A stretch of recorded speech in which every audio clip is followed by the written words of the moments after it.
"Why are you only taking half your blood pressure pills?"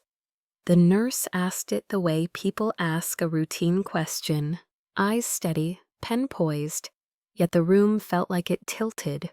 I sat on the crinkling paper of the exam table, hands folded so tightly my knuckles ached, the cuff still warm around my arm. My daughter-in-law didn't even let me breathe. "I manage all her medications," she said, smooth as lotion. "She gets confused." I had heard that sentence in every office for months. It always landed on me like a label. But the nurse kept her gaze on mine. "Ma'am," she said again, softer this time, "how many pills do you take each morning?" "Well, She takes what I give her," my daughter-in-law cut in. "Half a pill, just like the doctor ordered." The doctor didn't look up to agree with her. He clicked once, twice, then reached toward the printer. It woke with a whir and a cough of paper, that dry mechanical sound that always meant something was being recorded. "Actually," he said, and his voice had gone careful, "let me check something." He lifted the printout and scanned it. His eyes stopped. His mouth tightened. My daughter-in-law's hand settled on my shoulder, too firm to be comfort. "This is the pharmacy pickup log," the doctor said. "It shows who's been collecting your prescriptions." The silence that followed wasn't polite. It was startled. The printout had my daughter-in-law's name on it. The doctor looked up and waited. My daughter-in-law didn't say a word, but I was getting ahead of myself. That examination room wasn't where this started. It started 3 years earlier in my kitchen on an ordinary Sunday when my pill organizer sat beside the coffee maker like it always had. 7 little lids, 7 little routines I'd kept for 15 years. 2 blood pressure pills in the morning, 1 at night. My diabetes medication with breakfast, cholesterol with dinner, simple, reliable, mine. I used to make a small ceremony of it. I'd spread the orange bottles across the counter, wipe the dust ring from the bottom of each one, and read the labels out loud to myself. The plastic caps clicked, pills rattled, and the house smelled of coffee and dish soap. It was boring, and that was the point. Boring meant safe. "Mom," Rebecca said, leaning on the counter like she belonged there, "you have so many pills to keep track of. Let me help you with those." She'd been around more after her divorce. She'd lost her job, then her apartment, and we had an extra bedroom. I told myself it was temporary. I told myself it was family. When she offered to pick up my prescriptions, it sounded like a small kindness. I was still sore from a minor fall, my knee in a brace, and the walk to CVS suddenly felt longer than it should have. "I don't mind," she said quickly. "I'm going there anyway for my own things." At first, that was all it was, pick up and drop off. The orange bottles appeared on my counter in a paper bag with the receipt stapled to the side. Sometimes the bag had a sticker with my name, my date of birth, the pharmacy number. Rebecca would set it down with a little flourish, as if she'd brought me flowers. Then she began asking questions. "Are you sure you're supposed to take 2 of these?" she'd say, turning the bottle in her fingers. "That seems like a lot for someone your size." Each question sounded reasonable. Each one planted a seed. Maybe I'd been doing it wrong. Maybe the labels had changed and I hadn't noticed. "I'll handle your pills from now on," she said one evening. "You have so many." It didn't happen all at once. That was the part that still embarrassed me. The change came so slowly, I didn't notice it was a change. Rebecca started filling the organizer just this week, then until your knee feels better, then simply because she could do it faster. She lined up my bottles like soldiers, read the labels out loud, and made small adjustments as if she were correcting a mistake. "Dr. Martinez wants you to skip the evening blood pressure pill," she told me, tapping her little notebook. "Remember, he said your numbers were getting too low." I didn't remember that conversation, but Rebecca had been at that appointment with me. She'd sat closest to the doctor, asked the questions, written everything down in neat bullet points. She kept a printed list of my medications folded in her purse, names, dosages, times, like she was the only one capable of keeping me alive. At some point, I'd stopped listening for my own voice in the room. "And he wants you to cut the morning dose in half," she added, already reaching for my pill cutter. She held up the pill, split cleanly, precise, and set the halves into my organizer, like she was placing pieces on a board game. I noticed the fine white dust on the cutter afterward, the tiny crumbs that meant the decision had been made without me. Soon she was picking up everything herself. The first time I felt the ground shift was a Tuesday morning in October. I reached for the organizer, and something looked off. The Tuesday compartment didn't match what my hands expected. Half a blood pressure pill where there used to be 2, a cholesterol tablet that looked smaller than I remembered. Rebecca was at the sink, loading the dishwasher, humming softly to herself. That hum made it feel normal, safe, like I was the one being dramatic. "Rebecca," I asked, trying to keep my voice light, "did Dr. Martinez change my cholesterol medication?" She turned with a dish towel, wearing that patient smile that made me feel childish for asking. "He said to cut back on everything. Don't you remember? We talked about how you were taking too much for your weight." "He said to cut them in half? The blood pressure pills?" "He said your blood pressure was getting too low," she replied, gentle as a lullaby. "We discussed this, Mom. You're supposed to take half a pill now, only in the morning." She spoke with such certainty that my own memory started to feel like fog. The appointment from 2 weeks earlier blurred at the edges, not because I wasn't there, but because I'd spent most of it watching Rebecca talk for me while I sat quietly beside her, nodding when she nudged my knee. If you've ever felt invisible in your own medical appointments, if someone answers questions about your body like they own it, stay with me. I tried to argue with the facts I'd lived with for years. "But my blood pressure has always been high. That's why I take the medication." "Not anymore," she said. "You're getting older. Your body doesn't need as much as it used to." "He said to cut back. Don't you remember?" By December, the pill organizer lived in Rebecca's hands. She'd take it to her room on Sunday evenings and return it Monday morning. Each compartment snapped shut like a finished decision. I stopped checking because checking made me feel suspicious, and suspicion made me feel ungrateful. But my body didn't care about gratitude. The fatigue deepened. I'd wake up tired, and by afternoon I needed to sit down after walking from the living room to the kitchen. My home blood pressure cuff showed numbers that worried me. 160/95, sometimes higher. But when I mentioned it, Rebecca dismissed it with calm authority. "Those monitors aren't accurate, Mom. Dr. Martinez said not to worry about the numbers." "But it's been reading high for weeks." "That's anxiety," she said. "Stress makes blood pressure go up." Something felt wrong, but I couldn't prove it. Rebecca had become my voice at appointments, my memory for medication changes, my connection to my own health care, and without realizing it, I'd become a passenger in my own care, waiting to be told what I'd supposedly been told. By the time that Tuesday morning in the clinic arrived, I understood I'd been asking the wrong question. It wasn't whether I was forgetting what the doctor said. It was whether those conversations had ever happened at all.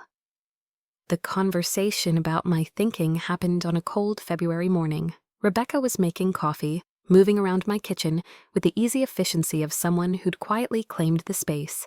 The heat kicked on with a dry click. The coffee maker gurgled. Everything sounded normal, except me. I sat at the table with the pill organizer she'd filled the night before. I wasn't even trying to catch her in anything. I was trying to understand my own routine, the one I'd lived by for years. Tuesday's compartment looked wrong. I tipped it into my palm and felt my stomach drop. 3 pills when I remembered taking 4. Half of a blood pressure tablet, cleanly cut, where I used to take 2 whole ones. "Rebecca," I said, keeping my voice careful, "I think there might be a mistake with my pills." She paused with the coffee pot in her hand like a person in a commercial mid-pour. "What kind of mistake, Mom?" "I think I'm supposed to take 2 blood pressure pills in the morning," I said, "but there's only half of one here." The way her face changed was subtle, almost practiced. Not anger, not panic. A calm firmness, like she was about to correct a child who couldn't follow instructions. "We talked about this," she said. "Dr. Martinez reduced your dose." "When did we talk about this?" "Last week," she replied, and her voice got smoother, gentler. "And the week before that. You keep forgetting." The words hit me like a physical blow. I stared down at the tiny half pill in my palm and felt something ugly crawl up my throat. Fear, maybe, or shame. I'd spent my whole life being the reliable one, the one who remembered birthdays, paid bills on time, kept lists in neat handwriting, the one who held everything together when other people fell apart. Now I was being told I couldn't even remember my own medication, but something deep inside me resisted the explanation. Not a dramatic feeling, more like a stubborn little stone that refused to move. "I want to call Dr. Martinez myself," I said. Rebecca's eyebrows lifted just slightly. "Why would you do that?" "Because I don't remember him changing my medication," I said. "I want to hear it from him, from his mouth." She set the coffee down and came to sit across from me, folding her hands like she was preparing for a meeting. Her voice dropped into that tone people use when they're about to deliver bad news gently. "Mom, I think we need to have someone evaluate your memory," she said. "These episodes are getting worse." "Episodes?" I repeated. "The confusion," she said, as if the word explained itself, "and the repeated questions, the way you get stuck on things." I reached up without thinking and touched my hair, as if I could physically check whether I was still myself. Then she said the word that changed the temperature of the room. "Maybe we should talk to someone about your capacity to make medical decisions." Capacity. It didn't land like a suggestion. It landed like a slow fuse. I knew that word. I'd seen what it did to my neighbor, Mrs. Patterson, 2 years earlier. Her son had insisted she was making bad choices. He'd petitioned for guardianship.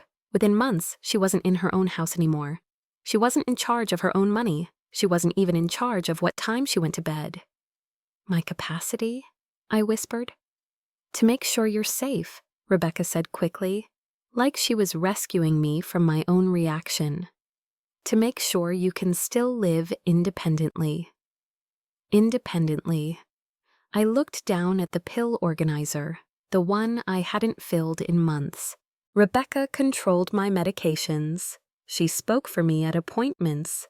She picked up my prescriptions. She carried the notebook. When had independence become something I had to prove I deserved? "You're making it sound like I'm not me," I said. "I'm making it sound like you need support," she replied. "And you do." The thing about that kind of sentence is that it's shaped like kindness. It's easy for other people to nod at it. Within a week, Rebecca had scheduled an appointment with Dr. Martinez without consulting me. I only found out because she mentioned it casually over breakfast, between a bite of toast and a glance at her phone. "I made you an appointment for Friday," she said. "Dr. Martinez wants to do some cognitive testing."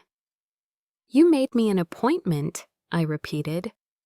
"Someone needs to handle these things, Mom," she said, not unkindly. "You've been putting it off." I didn't know I was supposed to be putting anything off. She gave me that look again, the one that made me feel like the evidence was already stacked. "See," she said softly, "that's exactly what I'm talking about. the forgetfulness. She pulled out her notebook, the one I'd seen in her purse at appointments, and opened it like a file. The pages were filled with neat entries, dates, times, descriptions of conversations I supposedly couldn't remember.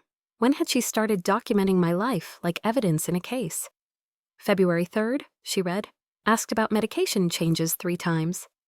February 7th, forgot we'd discussed grocery shopping. February 12th, couldn't remember physician's name. I stared at the handwriting, each line a small indictment. But something about it bothered me, the way certain things bother you before you can explain why. Almost all of it circled back to medical topics. Medication changes, doctor visits, instructions I forgot. Oh, why was all of my supposed confusion attached to the one area where Rebecca had the most control? I don't remember these conversations, I said. That's the point, she replied, and her patience sharpened just a fraction. You don't remember because you're having memory problems. The logic was a circle I couldn't step out of. I wasn't remembering conversations that might not have happened, and my inability to remember them was used as proof that my memory was failing. My own medical care was happening without me, and it didn't stop in my kitchen. A few days later, I heard Rebecca's voice from the living room. She was on the phone, pacing slowly, the way she did when she wanted to sound calm and reasonable. I stood in the hallway where she couldn't see me, my hand resting on the doorframe to steady myself. She's been having more episodes lately, Rebecca said. Forgetting conversations, getting confused about medications. I think we need to start making decisions. My stomach turned cold. I've been managing everything, she continued, her tone carrying that gentle authority people trust. But it's getting harder. She doesn't trust the medication changes. Then she said it again, like she was placing a formal label on me. Yes, I think a capacity evaluation might be necessary. I didn't hear my son's voice, but I didn't need to. I could imagine his silence, his worry, the way he'd want to do the responsible thing. He lived in California. He wasn't here to see the half pill in my hand. He wasn't here to see how Rebecca answered for me. He was only hearing her version of me. When David called later that evening, his voice had changed. It wasn't harsh. It was worse than harsh. It was careful, like I was fragile glass. "Mom," he said, "Rebecca told me you've been having memory problems." "I'm not having problems with my memory," I said, and my own voice sounded smaller than I meant it to. "I'm having problems with my medications." "She says Dr. Martinez has been trying to help you," he replied, "but you keep forgetting his instructions." "Dr. Martinez hasn't given me any instructions," I said. "Not to me." There was a pause. Then David sighed softly, the way people sigh when they think they're being patient. "Mom, that's exactly what we're worried about. You don't remember." For 20 minutes, he explained, gently, reasonably, why a cognitive evaluation was in my best interest, why Rebecca was only trying to help, why it was safer to let someone else manage things. I listened, and it felt like being tried and convicted without ever understanding the charge. When we hung up, my kitchen was quiet, except for the faint hum of the refrigerator. The pill organizer sat in front of me like a verdict. And somewhere in the middle of all that concern, I heard the sentence that would follow me into every room after that. "She's been so forgetful about her pills lately." The phone call to CVS had given me something I hadn't had in months, a fact I could verify. Rebecca had been picking up my prescriptions since August, 2 months before my memory problems supposedly began. That night, after she went to bed, I sat at my kitchen table with my pill organizer and began counting like my life depended on it. The house was quiet except for the refrigerator hum and the soft click of plastic lids as I opened each compartment. Monday, half a blood pressure pill, 1 diabetes tablet, and nothing else. Tuesday, the same. Wednesday through Sunday, identical. 7 days laid out like a sentence. I opened the kitchen drawer where Rebecca kept my current prescription bottles. The labels told one story: proper names, proper dosages, proper instructions, while the weight of the bottles told another. I unscrewed the cap of my blood pressure medication and tipped it into my palm. The pills rattled like dry beans. The bottle had been filled 3 weeks earlier. If I'd been taking 2 tablets a day like I always had, it should have been noticeably lighter by now, closer to half gone. Instead, there were still dozens left. I did the math carefully, the way I used to balance a household budget. If I took 2 a day, a standard bottle disappeared fast. If someone gave me only half a pill some mornings and quietly removed the evening dose, that same bottle would stretch for months. It wasn't confusion, it was rationing. I stared at the organizer again, then at the neat half pill sitting in Monday's slot, like a tiny white lie. The compartments didn't match what I'd been taking. I went to the bathroom cabinet and pulled out my blood pressure monitor, the one Rebecca insisted was inaccurate. The cuff felt tight on my arm. The digital display blinked and settled. 168/96, high. I sat there and took 2 more readings, 5 minutes apart, the way the nurse had taught me years ago. The numbers stayed high, stubbornly consistent. My body was telling the truth, even when the people in my house weren't. The next morning, I waited until Rebecca left for another job interview before making my second call to CVS. This time, I asked questions she couldn't answer for me. "I need to verify my prescription dosage," I said. "Can you tell me what my doctor prescribed for my blood pressure medication?" The pharmacist's voice stayed professional even. "Let me pull that up for you, Mrs. Chen. Your prescription is lisinopril, 10 milligrams twice daily, quantity 90. Twice daily, not half a pill, not only mornings." "And when was that last changed?" I asked. "The dosage hasn't been changed since 2019, she said. "That's what we have on file." My kitchen felt suddenly too bright. I stared at the organizer Rebecca had prepared so carefully, like it was a stage set. "Has anyone requested changes recently?" I asked.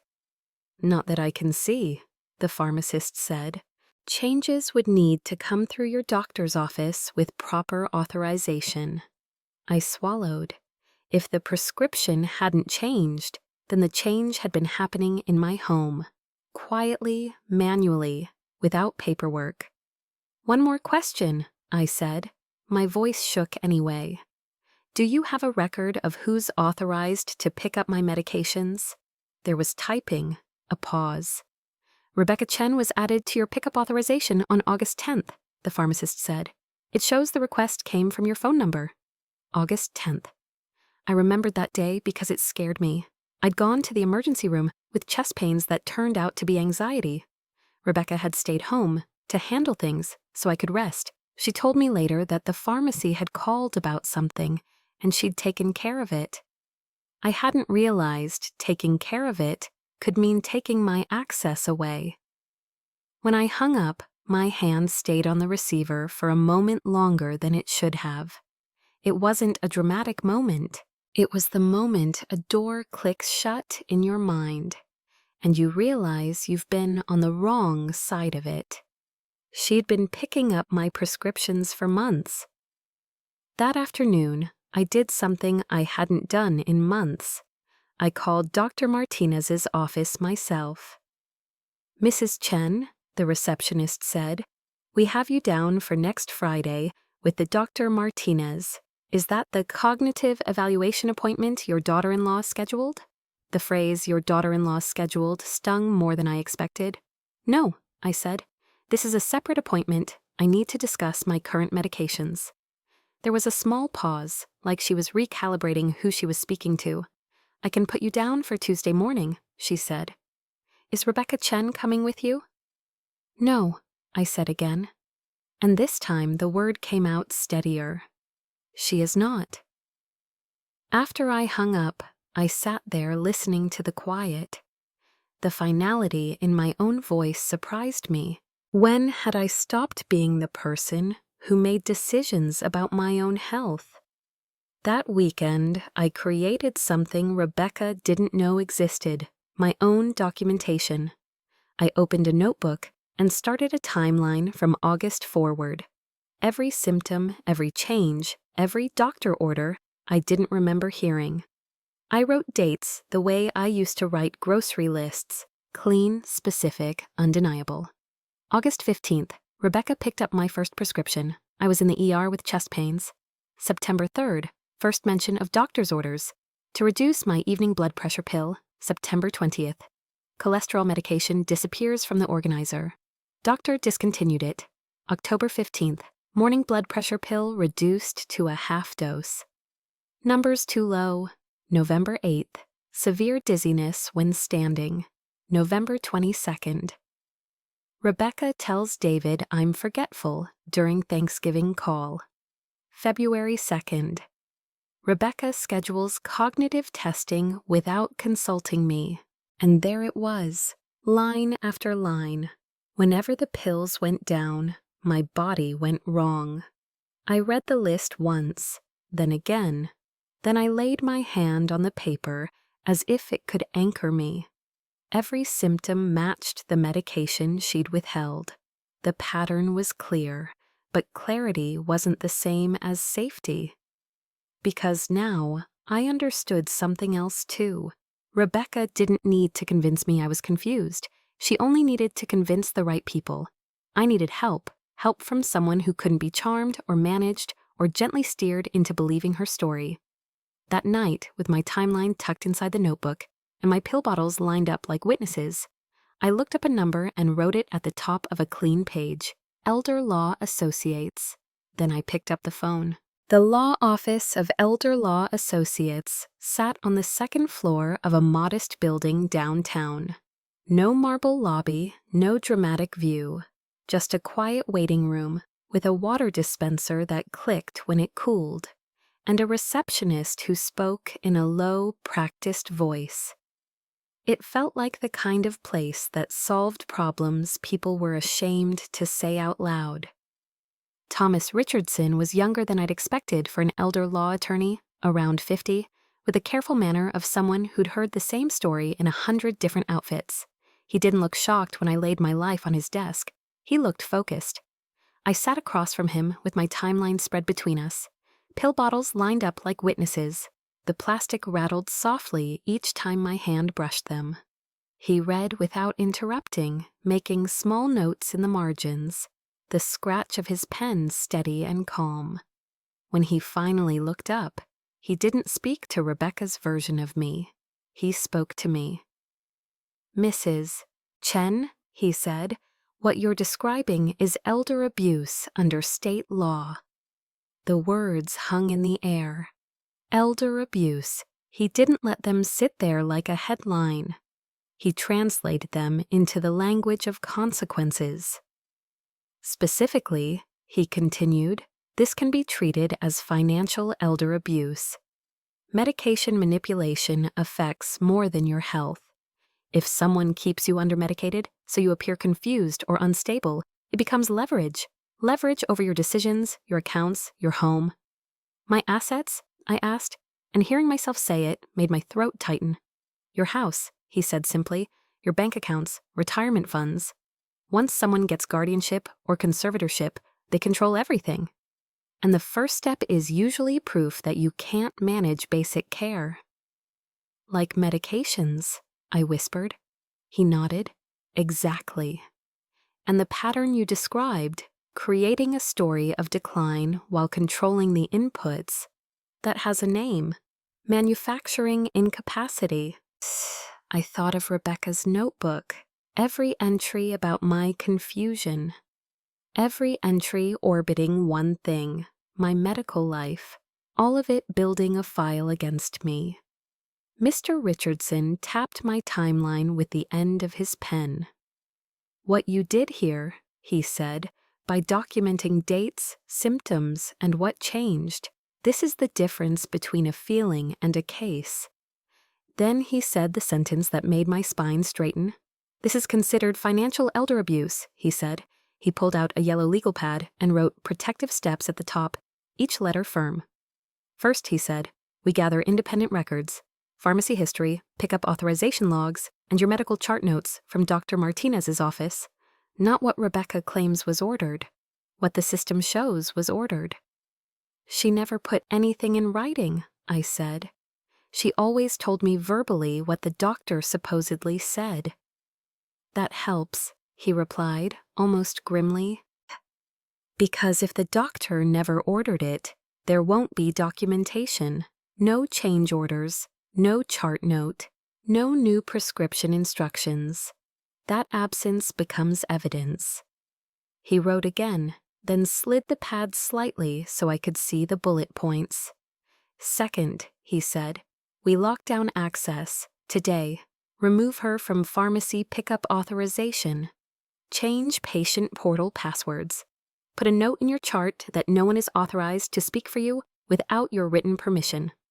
Can I do that? I asked, and I hated that the question sounded like I needed permission to own myself. You can, he said, steady, and you should do it immediately. You're competent until a court says otherwise. And your timeline shows why this confusion narrative appeared when your medications were being altered. I swallowed. But the cognitive evaluation Rebecca scheduled, we don't avoid it, he said. We control it. We make sure the evaluator has the context, the pharmacy history, your readings, your documentation. And I'll advise you on your rights before you walk into that room. His confidence didn't feel like bravado. It felt like procedure, like rails being laid under a train that had been wobbling for months. Then he leaned back and asked the question I'd been avoiding. There's one more thing, he said. Are you prepared for this to permanently damage your relationship with your daughter-in-law? I pictured Rebecca in my kitchen, Rebecca touching my shoulder protectively in offices, Rebecca telling my son I was deteriorating. That relationship was already damaged, I said quietly. I just didn't know it yet. Each paper told the same story. The next 2 weeks became a campaign, not loud, not dramatic, just methodical. Mr. Richardson gave me a checklist, and I worked through it like I used to work through bills. One at a time, no emotion required. First, I went to CVS. The pharmacy smelled faintly of sanitizer and bubblegum vitamins. The printer behind the counter chattered constantly, spitting out receipts with torn edges. I asked to remove Rebecca from my pickup authorization. The pharmacist handed me a printed summary, dates, names, signatures. There it was in black ink, regular pickups by me until August. Then pickups by Rebecca over and over on schedule. I asked a question I'd been afraid to ask out loud. Has anyone requested authorized changes to my prescriptions recently? The pharmacist checked. The typing sounded loud in my ears. I don't see any authorized changes, she said. Your blood pressure medication has been prescribed as 10 milligrams twice daily since 2019. I felt something inside me click into place. Not relief, not yet, certainty. Next, I went to Dr. Martinez's office and requested copies of my medical records, visit summaries, medication lists, any chart note that reflected dosage changes. The receptionist printed pages that were warm from the machine. I read them in the lobby, line by line. No mention of reducing blood pressure medication. No mention of discontinuing cholesterol medication. No instruction to take half a pill, not once. According to these records, I asked carefully, Dr. Martinez never changed my blood pressure prescription, correct? That's correct, the receptionist said, and then more quietly, as if she understood why my hands were shaking, if there was a change, it would be documented. I left with a folder that felt heavier than paper. Then I secured my patient portal access. I requested a reset. The temporary password arrived as a text ping on my phone. Sharp, undeniable mine. I changed it immediately, then asked the office to add a note to my account. No one is authorized to speak for Mrs. Chen without written permission. The staff member read it back to confirm, and hearing it in someone else's professional voice made tears prick behind my eyes.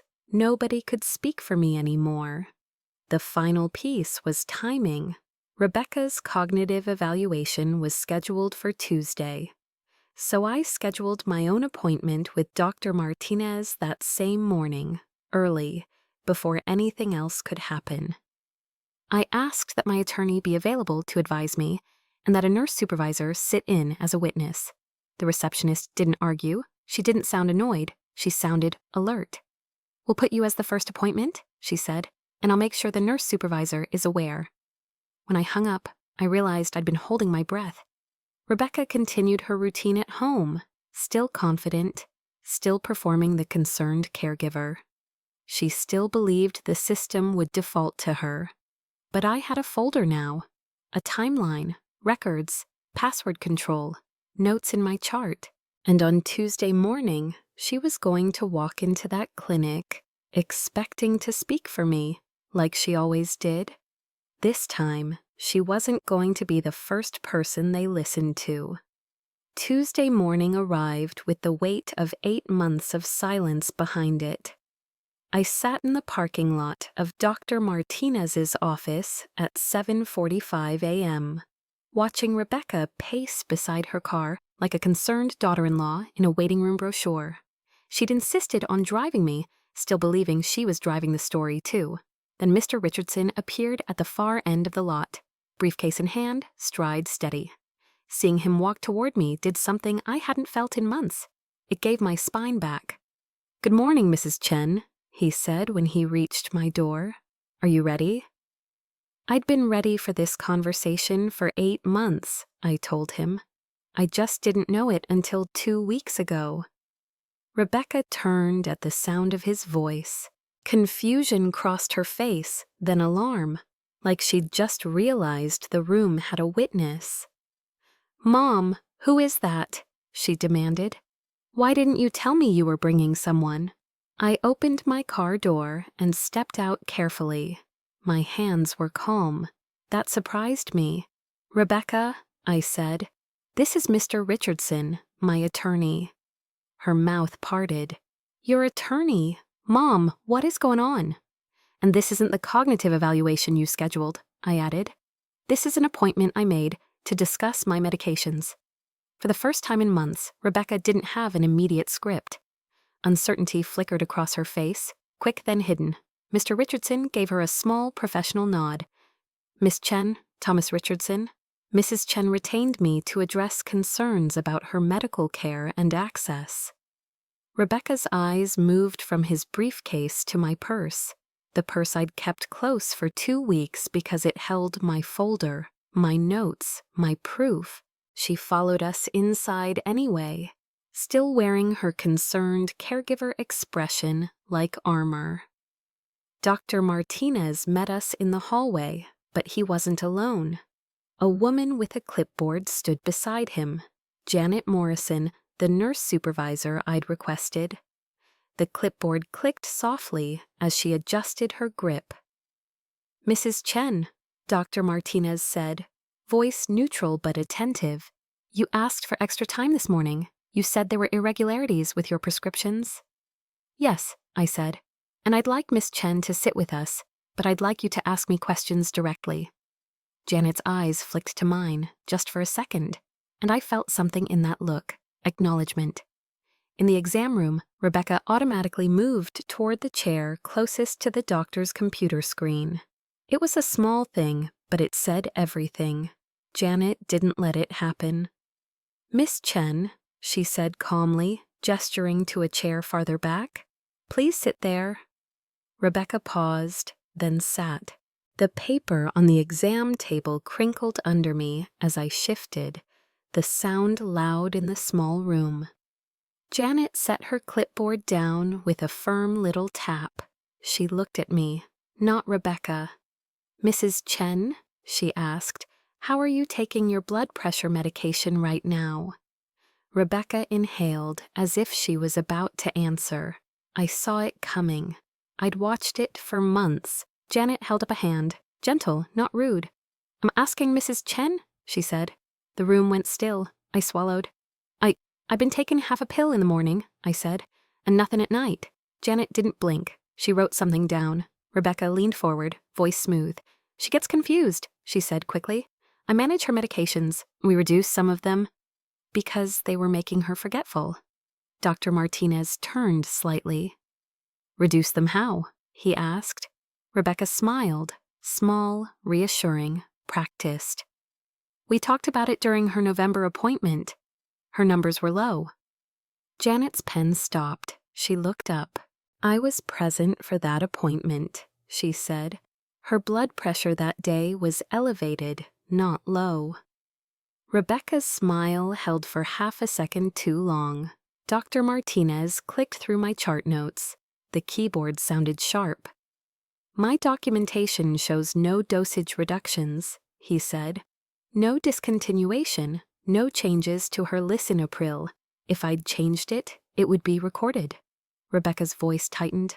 Well, maybe you told us verbally. Mr. Richardson spoke for the first time since we'd entered the room. He didn't raise his voice. He didn't perform. He simply placed a folder on the counter like a weight. Doctor, he said. Mrs. Chen requested independent records. This includes her pharmacy pickup history and dosage verification from CVS. Janet opened the folder. Paper slid against paper. A stapled corner scraped lightly as she separated pages. And then Dr. Martinez did something Rebecca had never expected him to do. He stopped listening to her story and started reading mine. The printer in the corner whirred as Janet fed a page through, copying it into my file. The machine's motor filled the room with a steady hum, like a courtroom fan. Dr. Martinez scanned the pickup log. His expression changed, slowly, unmistakably. According to this, he said, tapping the page, Rebecca Chen has picked up Mrs. Chen's prescriptions consistently since mid-August. Rebecca lifted her chin. Yes, I've been helping her. Dr. Martinez's finger moved down the list. And your name is on every pickup record. Janet read quietly, almost to herself, as if she couldn't believe the repetition of it. August 15th, September, October. Her voice trailed off. Rebecca's smile began to thin. Dr. Martinez looked up. Mrs. Chen, he asked, did you authorize Miss Chen to change your medication doses? I authorized her to pick them up when my knee was injured, I said. I never authorized her to cut them, and I never authorized her to remove anything. Rebecca jumped in. She's mixing things up. She forgets. That's why Janet turned her head, slow and deliberate. Miss Chen, she said, why were her pills cut in half? Rebecca blinked. Because I thought. Thought what? Dr. Martinez asked. Thought they were affecting her thinking, Rebecca said, and her voice tried to go back to soft concern. She was asking the same questions. She was anxious. She was declining. And you made that decision without contacting me, Dr. Martinez said. I was going to, she insisted. How long? Janet asked. Rebecca hesitated. I answered because I had the receipts. 8 months, I said. Since August. Janet's pen moved again. The scratch sounded louder than it should have. Mrs. Chen, Janet said, I want to check your blood pressure right now. Rebecca opened her mouth, maybe to object, maybe to explain. Janet didn't look at her. The cuff wrapped around my arm with a tight tug. The machine beeped, then began its mechanical squeeze. I stared at the wall, breathing through it, the way I'd learned to do in the ER. The display flashed and settled. 164/98. Dr. Martinez leaned forward. That's significantly elevated, he said. If she'd been taking her medication as prescribed, I'd expect lower. Rebecca snapped. Those home monitors aren't accurate. "This is ours," Janet said, and there was no softness left in her voice.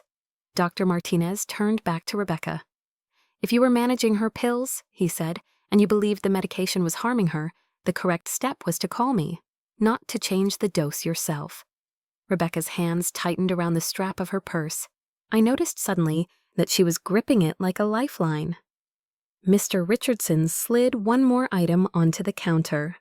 My pill organizer from last week. The lids clicked as he opened Monday, then Tuesday. Half pill after half pill stared up at us like tiny white fingerprints. "Doctor," he said, "is there any medical reason a patient on lisinopril 10 milligrams twice daily would be given half a pill once a day without documentation?" Dr. Martinez studied the organizer, his jaw set. "No," he said, "that could be dangerous." "And the likely outcome?" Mr. Richardson asked, still quiet. "Elevated blood pressure, fatigue, dizziness on standing," Dr. Martinez said. "Potentially serious complications." Janet turned to me, eyes steady. "Have you experienced those symptoms?" "Yes," I said. My throat tightened anyway. "All of them. I thought I was getting sick." Dr. Martinez's voice softened, but not toward Rebecca, toward me. "You weren't getting sick," he said. "You were undermedicated." The silence that followed was not the old silence, the one where Rebecca spoke and I shrank. This silence had weight. Proof had weight. Janet picked up her clipboard again. The metal clip snapped shut with a sharp click, like a lock.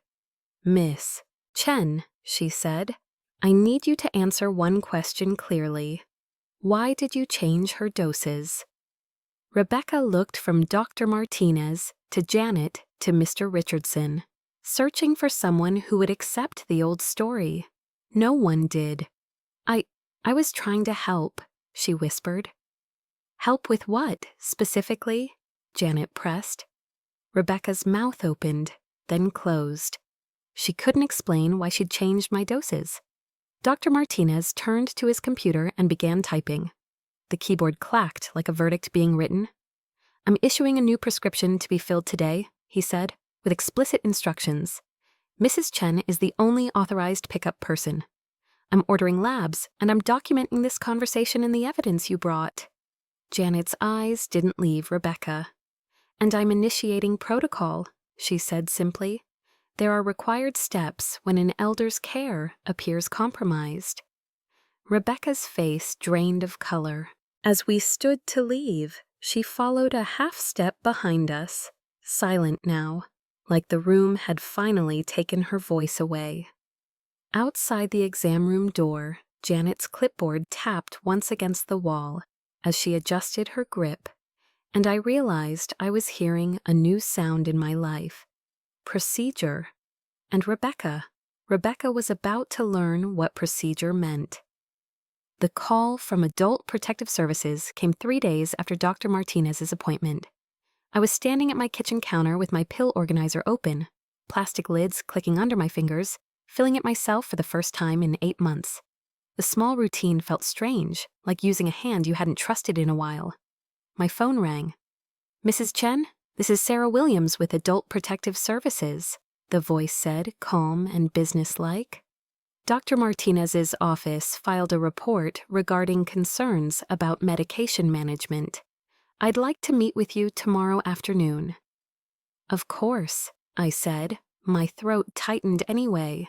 "I'll need to speak with you privately," she added, "and I may request to speak with your daughter-in-law as well, if she's available." "She's here," I said. Then before I could stop myself, "I have an attorney now." "That's good," Sarah said without hesitation. "You have every right to legal representation." When I hung up, the kitchen felt louder than it should have. The refrigerator hum, the faint tick of the wall clock, the rattle of pills inside their bottles. I found Rebecca in the living room staring at her phone, like it could rewrite what happened in that exam room. "That was Adult Protective Services," I said. "They're coming tomorrow." Rebecca's face went pale, then tried to assemble itself into concern. "Mom, maybe we should talk before they get here," she said quickly. I think there's been some misunderstanding. What kind of misunderstanding? I asked. I was trying to help, she insisted. When you were having dizzy spells, I thought maybe you were taking too much medication. I kept meaning to ask Dr. Martinez about it. For 8 months? I asked, and my voice didn't shake the way it used to. Rebecca's eyes flashed. You were confused. You were forgetting. I was getting worse, I said. My blood pressure was high because you weren't giving me what he prescribed. I didn't know that would happen, she whispered. You didn't ask, I said. You didn't check. You didn't tell me you were changing anything. For the first time in months, I wasn't arguing with my own memory. I was listening to it. The next afternoon, Sarah Williams arrived with a folder tucked right under her arm and a small recording device in her hand. She wasn't cold or dramatic, just steady, like someone trained to separate facts from family stories. Mrs. Chen, she said, this investigation is about your safety. I'm here to understand what happened and what protections we need in place. We sat in my living room, the same room where Rebecca had spoken over me for months. Sarah set the recorder on the coffee table and pressed a button. A small beep sounded, and something about that beep made my shoulders drop, like finally the truth had a place to land. She asked to speak with me alone first. Can you tell me how your medications were managed over the past several months? She asked. I laid my folder on the table, timeline, pharmacy printouts, blood pressure readings written in my own hand. Paper slid against paper as I opened it. For 40 minutes, I walked her through August to February, the day Rebecca was added to pickup authorization, the half pills, the missing cholesterol medication, the dizziness, the way every question I asked became evidence that I was confused. Sarah didn't interrupt. She asked for dates, for specifics, for what I personally heard, what I personally saw, what I could physically show her. When I finished, she exhaled slowly. Based on what you've shown me, she said, and what Dr. Martinez documented, this appears to be medication tampering, altering prescribed medications without medical authorization. What does that mean legally? I asked. It means there are safety concerns and potential legal concerns, she said carefully. My role is to put protections in place and document what occurred. Additional steps may be considered after review. Then she asked to speak with Rebecca privately. I didn't hear their words, but I saw Rebecca through the front window, her posture stiff, hands opening and closing in her lap, her face cycling through indignation, then pleading, then something closer to fear. When Sarah returned to me, her tone was still steady, but the checklist in her folder had more weight now. Mrs. Chen, she said, I'm recommending several protective measures. She counted them off one by one. First, your pharmacy account should be flagged so no one can pick up your medications without your written authorization. I recommend requiring photo identification for pickup. Second, we should consider notifying your financial institution that there may be a risk of exploitation so they can add safeguards, like a verbal passphrase, alerts for address changes, and extra verification for large transactions. Third, I recommend a formal capacity evaluation. My stomach tightened. A capacity evaluation. Yes, she said.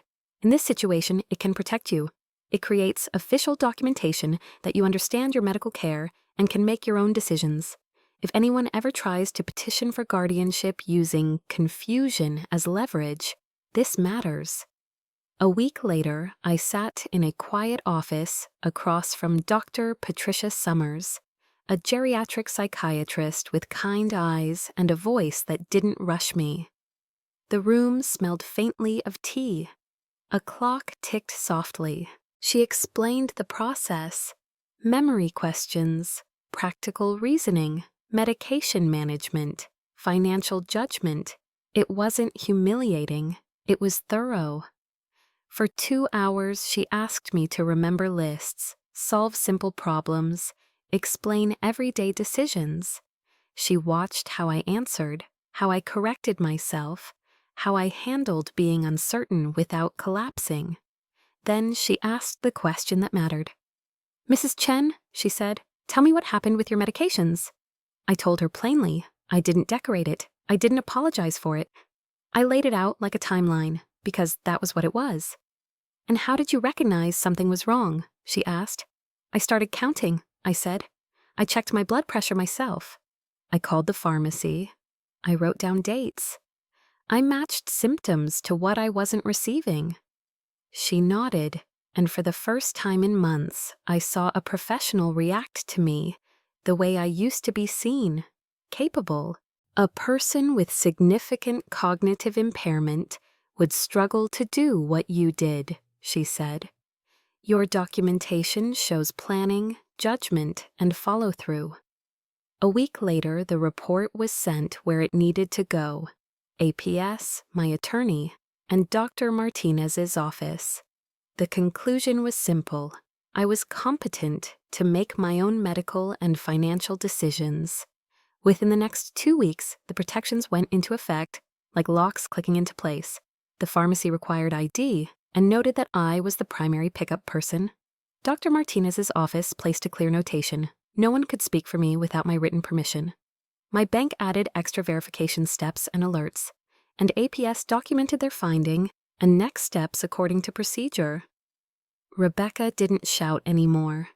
She didn't correct me mid-sentence. She didn't volunteer to handle things. She watched me at my kitchen counter as I filled my pill organizer, Monday through Sunday, my hands steady, my routine back where it belonged. My voice wasn't something I had to prove.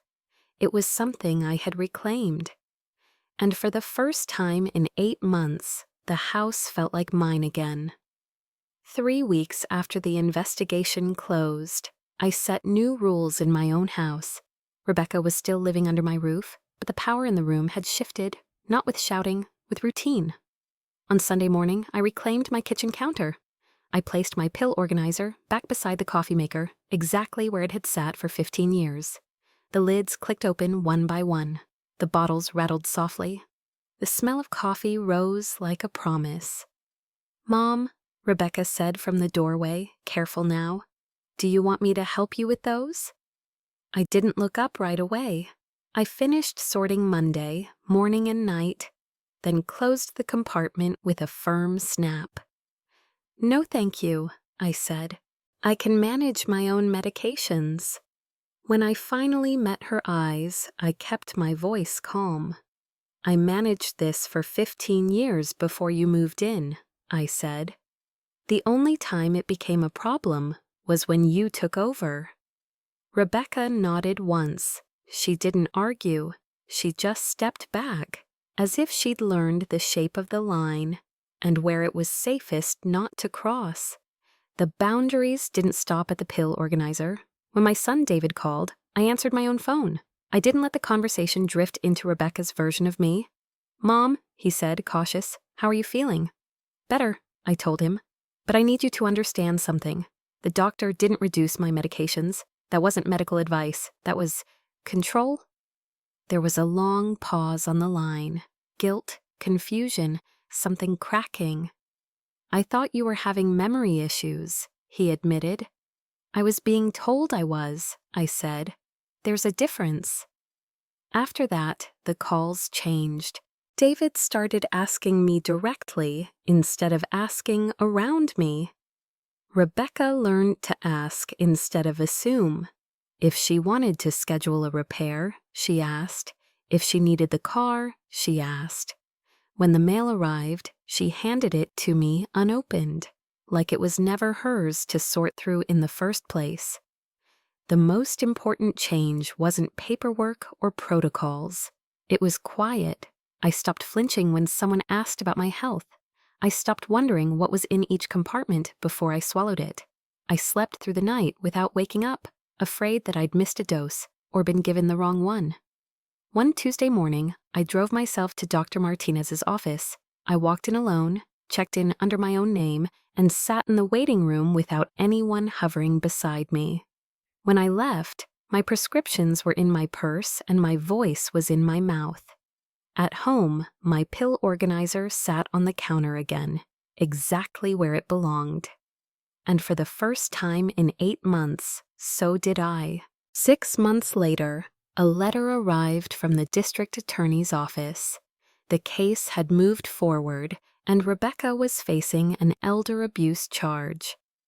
3 weeks after that, she packed her things and left my house for good. I didn't feel triumphant. I felt relieved, because someone official had finally called it what it was. Life returned to a rhythm I'd forgotten I missed. I filled my own pill organizer on Sundays. I went to appointments alone. My blood pressure settled. The dizziness faded like a bad dream. The biggest change wasn't in any file. It was in me. I stopped second-guessing my own senses. I spoke up the first time, not the 5th. Last week I ran into my neighbor, Mrs. Patterson, at the store. I heard the familiar words, "just trying to help," and I handed her Mr. Richardson's card. If any part of this sounded familiar, trust that quiet alarm in your chest. And if you've lived something like this, tell me in the comments, and please like, share, and subscribe so more people hear it.